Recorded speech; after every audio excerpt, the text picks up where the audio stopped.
The Vatican Bank, the world's most secret vault, billions of euros. Absolute secrecy, and a vault that holds not just gold and documents, but the power to influence entire nations.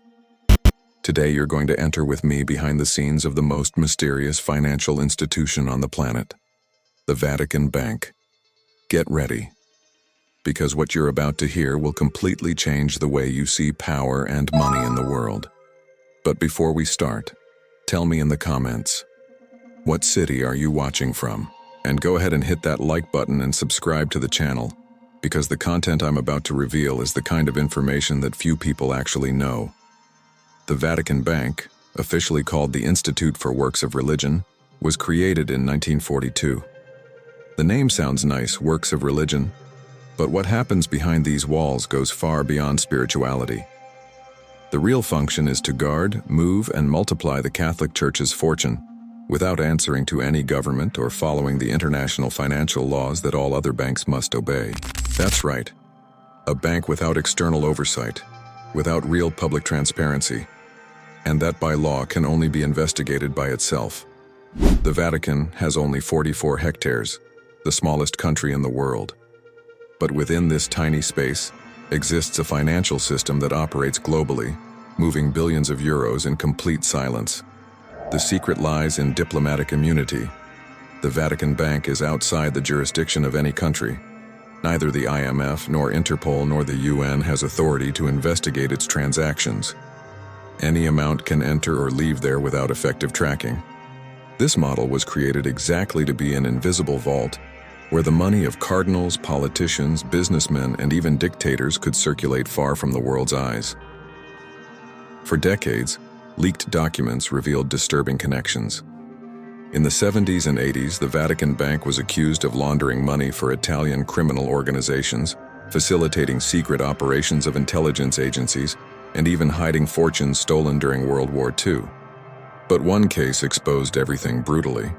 In 1982, Banco Ambrosiano, one of Italy's largest banks, collapsed overnight. Its president, Roberto Calvi, known as God's banker, was found dead under a bridge in London, hanged with bricks in his pockets. The police said suicide. Years later, investigations revealed murder. And guess who was the secret main shareholder of Banco Ambrosiano? The Vatican Bank. This scandal exposed secret accounts, shell companies in tax havens, and connections with high-level politicians. Hundreds of millions disappeared, and nobody was punished. But this was only the first major leak of a much deeper structure. Independent investigations showed that the Vatican transferred resources between countries without traces, registering everything as religious donations. But in reality, moving funds for political conflicts, secret agreements, and even electoral campaigns in various countries. During the Cold War, there is evidence that the Vatican was a strategic piece in anti-communist operations in Europe, with money circulating through offshore accounts in Switzerland, Luxembourg, and Liechtenstein. Now take a deep breath. The Vatican Bank is not just an isolated financial institution.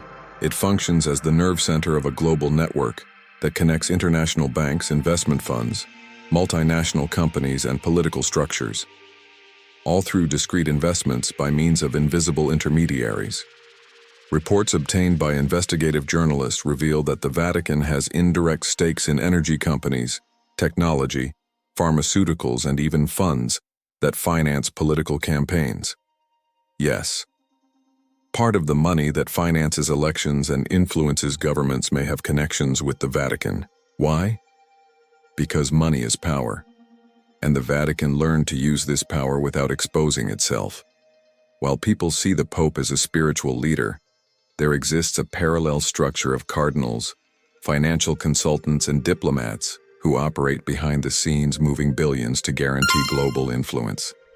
Every year, world leaders visit the Vatican: presidents, kings, CEOs of the largest corporations. Officially, they are diplomatic audiences. But behind the scenes is where deals are discussed. Access to funds, debt forgiveness, political negotiations, all mediated by the oldest institution on the planet. And there's more. With the advancement of artificial intelligence and digital currencies, the Vatican positioned itself strategically. In 2020, Pope Francis gathered leaders of the world's largest tech companies to discuss the future of AI. The official theme was ethics in technology, but according to sources, the objective included creating guidelines for governance of the algorithms that will shape humanity's future. If the Vatican influences companies that control social networks, payment systems, artificial intelligence, and data, it's not just investing in technology, it's shaping the behavior of billions of people. Put it all together, a bank with diplomatic immunity, without international oversight, controlling billions. Investments in energy, technology, health, and media. Direct access to the world's main leaders, and a network of 1,400,000,000 Catholics. This is not coincidence. It's power architecture built over decades. The level of secrecy is impressive. The Vatican Bank doesn't publish complete audited reports. The balance sheets show only a fraction of operations. Nobody from outside can access the complete records. Even in the Vatileaks scandal of 2012, when documents leaked, they showed only the tip of the iceberg. Corruption, embezzlement, political interference. But the most explosive content never reached the public. An anonymous former employee said the bank maintains files that could compromise entire governments, and there are active accounts of politicians, members of royal families, and billionaire businessmen operating to this day.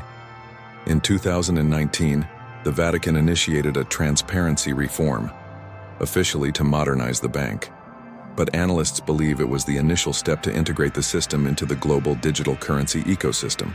A bank that obeys no country, controlling digital currency without borders? That would be power never seen before. The Vatican launched initiatives to digitally connect Catholics in unified systems, registrations, digital donations, direct communication. This creates one of the largest behavioral databases controlled by a religious institution. If connected with digital payments, every transaction will be recorded and analyzed. But the Vatican never presents itself as a financial empire. It is a moral force, spiritual guardian. And that's what makes the system powerful. When control comes disguised as faith, people trust without questioning. While believers pray, economists and bankers inside the Vatican make decisions that affect markets and economies. While religious leaders speak of peace, meetings about billion-dollar investments happen, all protected by a legal, spiritual, and political wall.